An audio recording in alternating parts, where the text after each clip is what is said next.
Kasak MPUF menta sngi RPW to burom phang arajar RPW rew kala lek khang ya ka State Bank of India ha Phramer Western Hills namar ka ni ka SBI Bank kam chem la burom ya ka hukum bala penmi da ka sarkar jilla jong ka Meghalaya bade ban khang ya ba ro ki office sarkar bat ki bang na ka benta ban pendep ya ka jingle lehniam ba khatduh jong MP badan burom jongi I Dr. A J Syngkon bam kuai hadwar ublei haba Ukraine bat kinong ya lam jong ka seng kila ong ba hadin ba kila yo jingtep ba ka ne ka bang ka pli wood kila lej ban ya kandu ya ka branch manager jong ka ne ka SBI Bank Phramer bat hadin bala dep Ukraine sani ba ka ne ka seng kala khang no ya ka ne ka bang meta ka sngi kasyang kadap da kaching selsi ka bakraw man lab ya kum ki ne ki office ki bom buram shu ya ki hukum sarkar bat ki bom dan shu ya kaching singaw para brew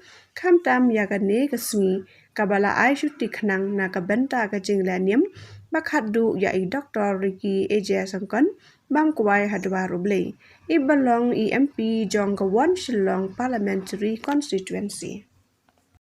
But in this few days, the government have been declared that this should be a holiday. Because actually I didn't get any this one the confirmation from my head office. We can close only under NIF, no? That's why You can open.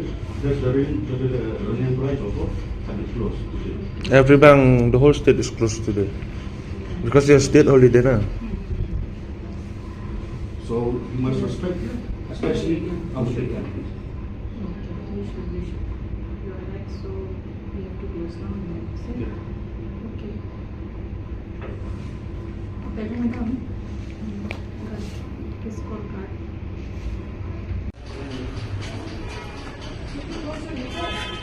Boleh.